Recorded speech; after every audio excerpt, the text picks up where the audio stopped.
Public Protector Advocate Busisiwe Mkhwebane today addressed TUT students in Shoshanguve campus north of Pretoria.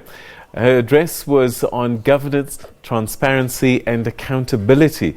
She said that current leaders did not want to be held accountable and are resisting her remedial actions. Mkhwebane says that she remains undeterred though by critics and will continue with her work. Well, somebody who's been watching this story unfold and listened to the Public Protector is our reporter Sipho Stuurman, who joins us now from our studio in Pretoria. Sipho, thanks very much indeed. Just take us through what the Public Protector said and told the people that were there. Well, a very good afternoon to you, Peter, and our viewers at home. Public Protector Busisiwe Mkhwebane went to TUT to address the students. She says she was invited there by the institution, but also it forms part of a greater stakeholder relations that way. She's been going throughout the country, reaching out to people on various levels to tell her side of the story, to tell them, to clearly identify what it is that she does and the powers that her office holds. But during this address on the issue of governance, accountability and transparency, she bemoaned the fact that she says current leaders are resisting subjecting themselves to the Chapter 9 institution that is the Public Protector Office that she runs. She says that they seem to be lacking accountability and they do not want to be investigated. And she also then, of course, criticized President Cyril Ramaphosa. You know, they've had an ongoing aspect between the two of them, and she said that President Ramaphosa, when a Public Protector she had released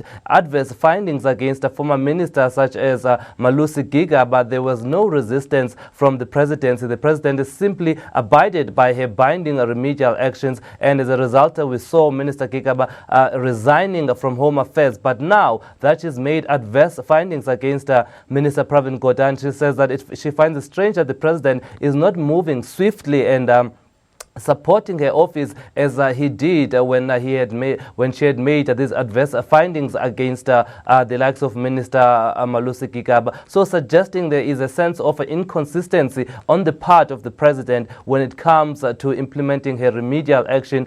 She had said that back in 1998, she took us on a history lesson saying that back in 1998, former President Nelson Mandela went before the High Court to answer questions relating to the South African Rugby and Football Union, and she said at that time this was an unprecedented move by a sitting president to subject themselves to judicial scrutiny, but the former president Nelson Mandela did so knowing that nobody is above the law. But she said that current leaders need to learn from those actions by Mandela, because she is meeting a lot of resistance, and the fact that she is engaged in a current spectre with President Cyril Ramaphosa is not helping her office. All right, talking about her office, there are some issues that came up surrounding some of her own officials. Oh yes, Peter, this news came out yesterday that 3 senior investigators have been suspended. The COO of the office, the Chief Operating Officer, has also been fired, but they clarified this today to say no, well, she has not been fired, but rather she was under probation, and once the probation term ends, the contract won't be taken up any further. But the interesting bit is the 3 senior officials that are under suspension and they are facing an internal investigation.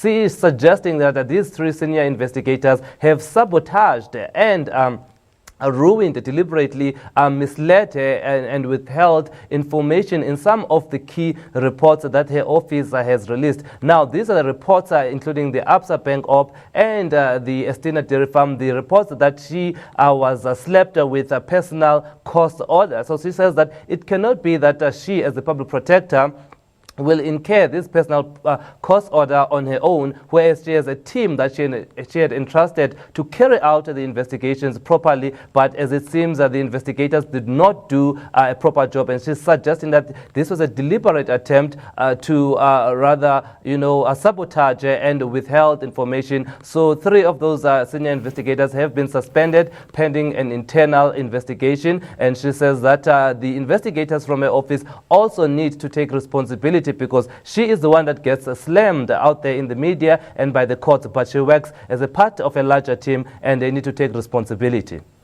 And was there also an issue surrounding her deputy, Kevin Malunga?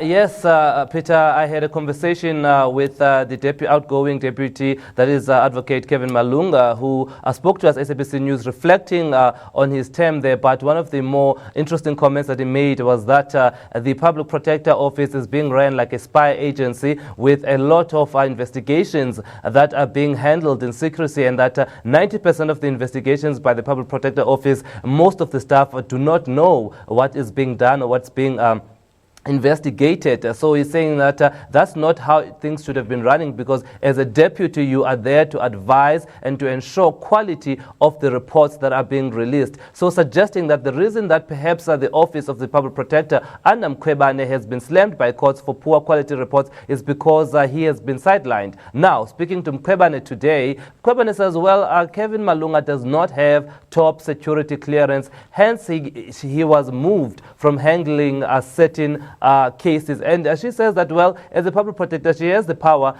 to issue the duties of her deputy, so she is not obliged to put him on every case or inform him on whatever she is working on. So, it seems that, that relationship there is quite a controversial one, but Kevin Malunga has called it a robust one, and that as a deputy head of the Public Protector Office, you need to be critical. You cannot be a yes man. And this obviously comes at a time where he's due to exit that office, and I understand that Parliament has cut down the number, shortlisted a number of candidates, I think around 8, that will be interviewed for the position of deputy head of the Public Protector. But according to Malunga, he had advised that Parliament need to look for somebody that has a thick skin, that is ethical, and that can be strong enough to influence and give advice to the Public Protector, especially to prevent this ongoing slamming of reports by the courts, so that they boost the quality of the work that the office produces.